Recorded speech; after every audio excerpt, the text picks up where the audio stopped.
This is the story of the first man's first lesson, from the Wampanoag tribe. These people of the first light lived on a stretch of land that we now know as Cape Cod on the east coast of the United States. They were also the first people to meet the Pilgrims in their first winter at Plymouth Rock. On the morning that the first man was created, the Creator set him down into the world ever so gently and sent him off to explore. As the first man walked around, he wondered, well, what is this? And what is this for? How does it work? Oh, he didn't understand anything. He was so overwhelmed, he returned to the Creator and said, what is all of this? What am I supposed to be doing here? Why don't you go ask your grandmother, said the Creator. Grandmother? I didn't even know I had a grandmother. But as soon as he heard her name, his heart swelled up and he knew that he loved her. Because don't we all love our grandmothers? Well, he knew he had to find her. She was going to be his teacher. Well, where do I find her? He asked the Creator. Well, she lives in a lodge down the hill across the river. Lodge? Hill? River? What are these things you speak of? You'll know them when you find them. Well, the first man was so excited he ran right off. As he began to notice the earth going down, down, down, he thought, well, this must be the hill. And when he saw a structure off in the distance in the trees in the forest, he knew, well, that had to be the lodge, which meant that somewhere in between would be... Before he could finish his thought, he noticed the earth beneath him change texture. It got colder, and he started sinking and sinking, glub, glub, glub. Well, when he found himself back on shore, he thought to himself, that must have been the river. The river presented a challenge. It was not like the earth that he walked on. He would have to figure out how to cross it. He didn't have anything that we have today, like bridges or boats, so he had to think. First, he figured if he could walk on the earth, perhaps he just needed to put some earth on the river. So he picked up a clump of soil from shore and threw it over the water. Do you think that worked? I'm afraid not. He just watched it float away on the surface. He needed something that would stay in place. So next, he took a large rock from the riverbank and threw it into the river.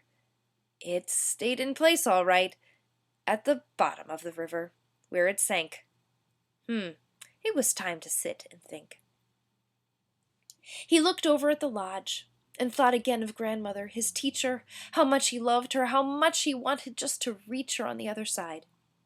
He looked around thinking what he could use to get across the river, and then, just when he was about to give up hope, what came down the river but a very large log. It was floating. That's it, he thought. I need one of those. So he looked around and found one on the riverbank. He took it to the water, straddled it between his legs, and set out onto the water. Well, did that work? It did at first, but he was just too heavy, sank below the surface, and ended up back on the riverbank. He looked around for another 2 logs now. He didn't really have a reason. He just figured if one didn't work, maybe 2 would work. And again he brought them to the water, put one leg on one leg on the other, and set out. Do you think that worked?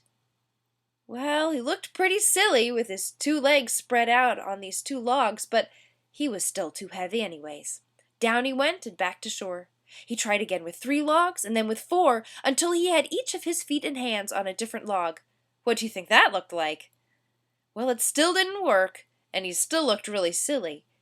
But he figured out that 4 logs held him just fine. 4 logs was all he needed. He just had to figure out how to keep them all together. It was time to sit and think again. He sat on one of the logs to look around again. Above him, he saw something long and green hanging down from a tree. He didn't know what it was, but I'll tell you. It was a vine. He looked at the vine, long and strong and green, and looked at the logs, looked at the vine, he looked at the logs. That's it, he thought. I can tie them together. With that, he tied the logs together with several vines from the trees, and at the end, he had made himself a raft. He took his raft to the river and a long stick to help him keep course. You see, when you're learning, you become exponentially smarter and think of things that you wouldn't have thought of earlier. Sure enough, not only did the raft hold his weight, but he made it safely across to the other side. You can cheer now if you're as proud of him as he was of himself. He scrambled up the bank on the other side of the river, to the lodge where grandmother would be. When she opened the door, she greeted him warmly. "Welcome, my child. I've been expecting you. Tell me about your day." Oh boy, did he ever tell her about that day. He told her the whole story, all about the river, the logs, the vine, everything. "But grandmother," he said, "I'm not here to tell you all that. I'm here to ask you to be my teacher, to teach me about all there is in the world and what I'm supposed to do in it. I'm here to learn my lessons from you." "My child," she responded, "you have already learned your first lesson. You knew in your heart today that you wanted to reach me here, but you had to use your mind to figure out how to get across the river in order to reach me here. And so now you know. When you want to know what to do, listen to your heart. When you need to know how to do it, then listen to your mind." And that was the first man's first lesson.